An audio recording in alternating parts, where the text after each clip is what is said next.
L'ambassade de Russie à Addis Abeba a célébré de manière chaleureuse et colorée le 125e anniversaire des relations diplomatiques entre l'Éthiopie et la Russie.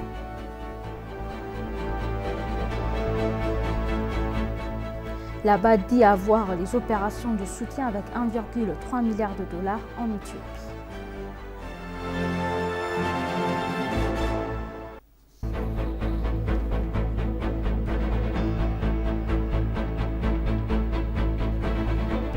Bienvenue chers téléspectateurs, c'est Aline Tebaro avec le journal du 26 février.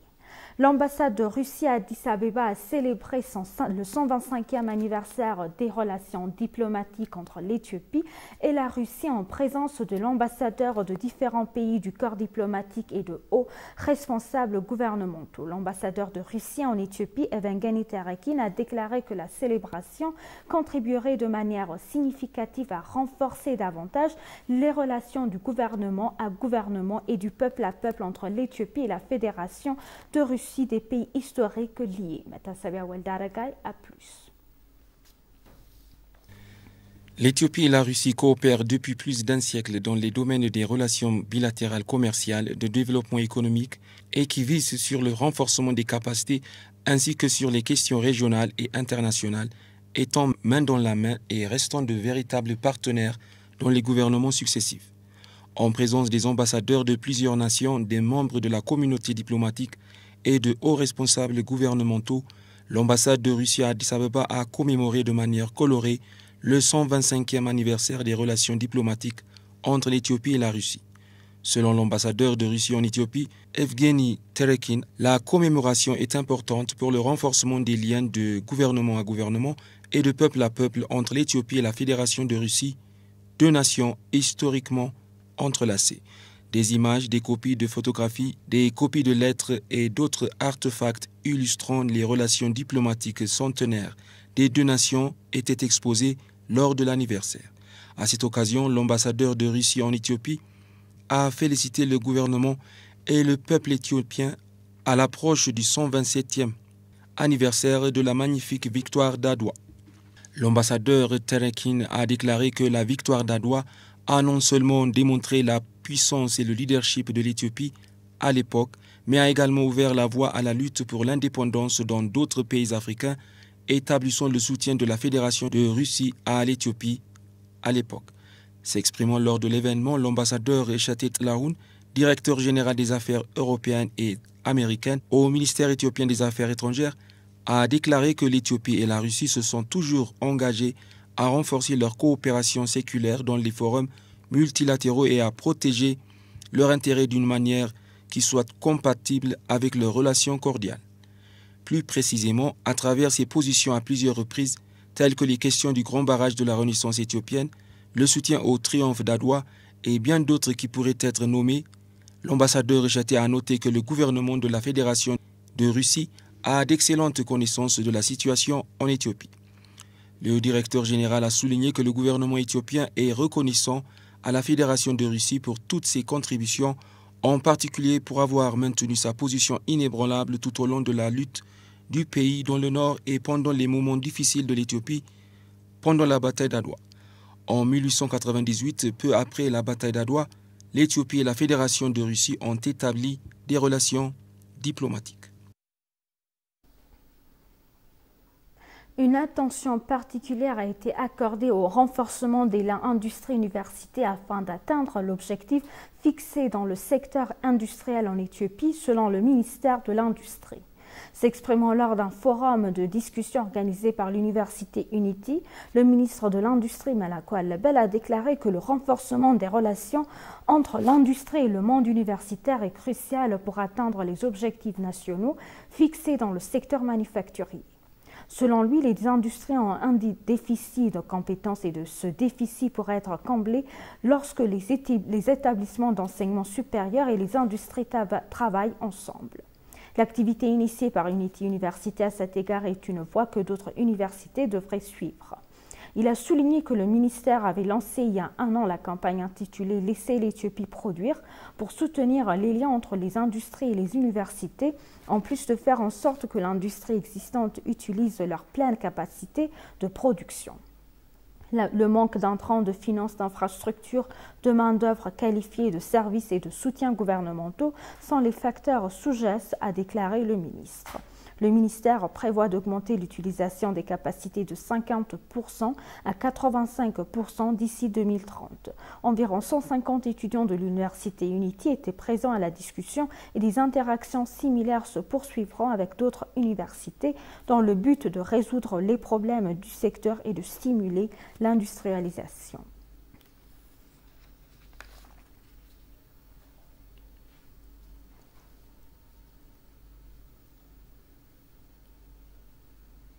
L'ambassadeur d'Éthiopie au Maroc, Isaias Gota, a déclaré à ENA que les relations de Maroc avec l'Éthiopie se développaient dans plusieurs domaines. Selon lui, les relations de longue date entre les pays se manifestent dans les domaines socio-économiques et politiques depuis la création de l'Union africaine.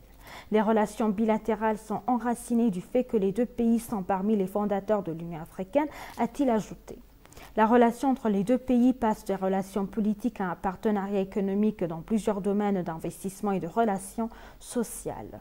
En outre, l'important partenariat commercial d'import-export entre le Maroc et l'Éthiopie, l'ambassadeur Isaias a déclaré que le Maroc apporte également un soutien au partenariat sud-sud de plusieurs manières. Il a noté que depuis son retour à l'Union africaine en 2017, le pays a joué un rôle efficace au sein de l'Union, notamment en présidant le Conseil de paix et de sécurité de l'Union africaine. Dans son commentaire sur les relations avec l'Afrique, Feu le roi Hassan II du Maroc a déclaré que son pays est un arbre avec ses racines en Afrique et ses branches en Europe.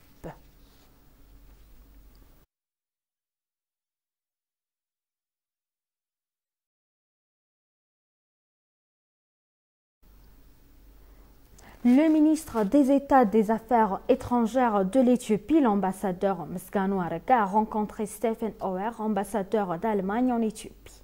Selon le ministère des Affaires étrangères, les deux parties ont discuté des questions bilatérales et multilatérales d'intérêt commun. Au cours de la conversation, l'ambassadeur Msgano Arega a apprécié le partenariat de longue date et plus solide de l'Allemagne avec l'Éthiopie. Il a réaffirmé l'engagement du gouvernement éthiopien à mettre en œuvre l'accord de paix de Pretoria. Il a également parlé de l'engagement du gouvernement éthiopien à assurer la responsabilité, tout en soulignant que la commission d'experts des droits de l'homme sur l'Éthiopie est une commission politiquement motivée. Il a encouragé l'Allemagne à soutenir la souveraineté de l'Éthiopie en mettant fin au mandat de la Commission. L'ambassadeur Stephen Auer, pour sa part, a félicité l'ambassadeur Msgano Arega pour sa nomination au poste du ministère d'État aux Affaires étrangères et a déclaré que l'Allemagne se réjouissait de réengager et de développer son partenariat bilatéral.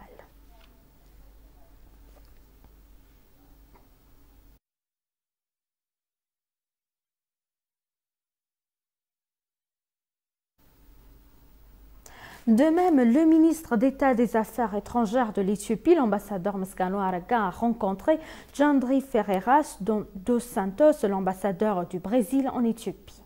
Selon le ministère des Affaires étrangères, les deux parties ont discuté des questions bilatérales et multilatérales d'intérêt commun. Au cours de la conversation, l'ambassadeur Msgano Arega a déclaré que l'Éthiopie accorde une grande valeur à ses relations avec le Brésil. Il a déclaré que l'Éthiopie était déterminée à renforcer sa coopération sud-sud qui devrait avoir une représentation raisonnable dans les institutions politiques et financières internationales. Le Brésil, selon l'ambassadeur, cherche à élargir les relations bilatérales dans la diplomatie politique, culturelle, économique et sportive. Les deux parties se sont engagées à travailler ensemble dans les domaines d'intérêt mutuel sur la scène mondiale, a déclaré le ministère des Affaires étrangères.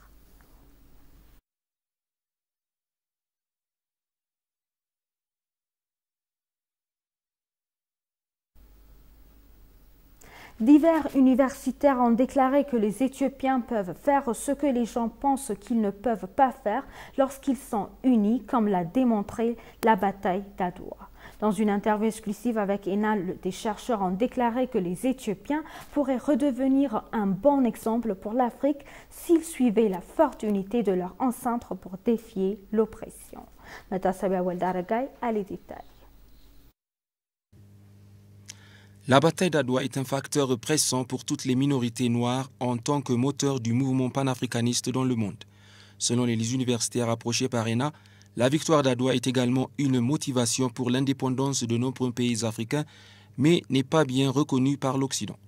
Vaincre l'agression blanche au XIXe siècle était impensable, mais le peuple éthiopien s'est uni et a réussi à vaincre l'agression venue d'Italie. Selon le professeur Assa Weldahana, président de l'université d'Addis Abeba, l'unité de la solidarité sont les instruments clés pour tous les Éthiopiens pour vaincre l'agression italienne dans le passé. Le président a déclaré que l'université d'Addis Abeba s'efforçait de faire en sorte qu'Adwa soit véritablement un emblème d'unité contre les oppresseurs.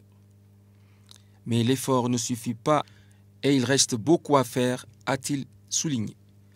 Hakim Abdi, professeur d'histoire de l'Afrique et de la diaspora africaine à l'université de Chichester, a pour sa part déclaré que de nombreuses personnes à travers l'Afrique et la diaspora connaissent la bataille et la victoire d'Adwa car c'était vraiment un symbole et exemplaire de ce que les Africains peuvent faire. Avant cette époque, il y avait l'idée que les Européens étaient supérieurs à l'Afrique. La bataille d'Adwa a brisé ce mythe idéal de la supériorité européenne avec une victoire éthiopienne. L'historien a en outre noté que la victoire d'Adwa montre que lorsque les gens sont unis, toutes sortes de choses sont possibles. Abdi a souligné que le besoin d'unité et le maintien de la lutte pour l'indépendance sont quelques-unes des leçons qui peuvent être tirées de la victoire symbolique d'Adwa. Les Éthiopiens de tout le pays, de la diaspora ainsi que les Noirs du monde entier commémoreront la 127e victoire d'Adwa le mars 2023. Le président de la Banque africaine de développement a déclaré que la Banque africaine de développement a impliqué des projets passionnants dans les zones de transformation agro-industrielle où tous ceux qui sont engagés peuvent transformer et ajouter de valeur aux produits agricoles. Le groupe de la Banque africaine de développement participe à divers projets d'une valeur de plus de 1,3 million de dollars en Éthiopie. S'adressant à l'agence des nouvelles éthiopiennes, le président de la Banque africaine de développement, Akinwumi Adesina, a déclaré que la Banque de développement africaine impliquait divers projets socio-économiques qui contribuent à renforcer l'intégration régionale entre les pays africains. Le président a ajouté que la réalisation d'une économie numérique dynamique est essentielle pour favoriser une croissance économique durable en Éthiopie. Adesina a souligné que la Banque africaine de développement a également un travail important pour s'assurer que les gens peuvent avoir accès à l'eau et l'assainissement.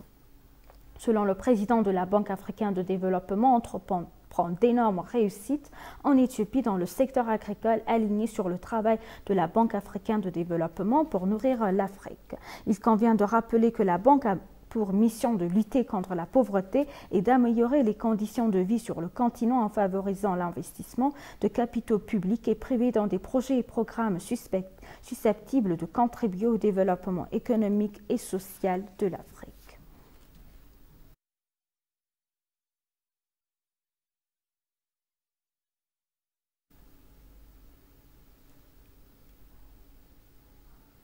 Et pour conclure, le journal East African Holding Share Company a signé un vendredi un protocole d'accord pour développer et agrandir un parc industriel de 108 millions de dollars avec la Commission éthiopienne d'investissement.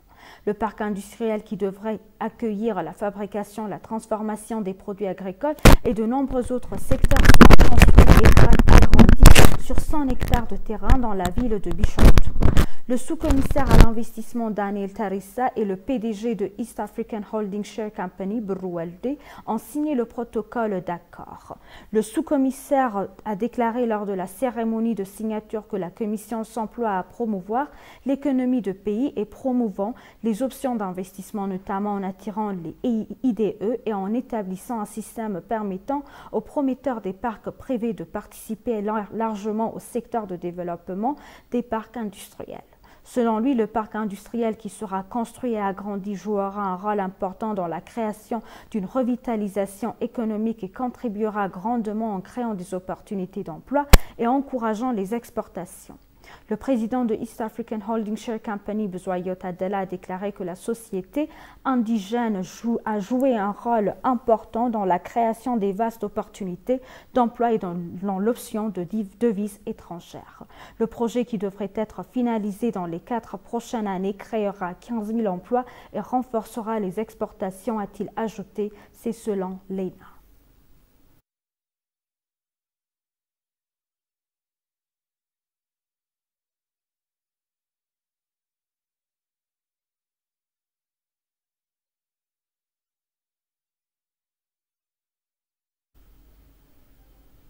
Chers téléspectateurs, nous vous rappelons les titres principaux. L'ambassade de Russie à Addis Abeba a célébré de manière chaleureuse et colorée le 125e anniversaire des relations diplomatiques entre l'Éthiopie et la Russie.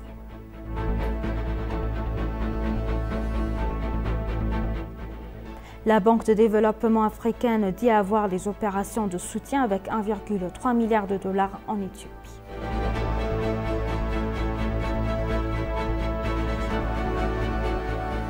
Merci, chers téléspectateurs. C'est la fin du journal. C'était Aline Taibaro avec le journal. Restez avec nous avec le reste des programmes. Bonne journée.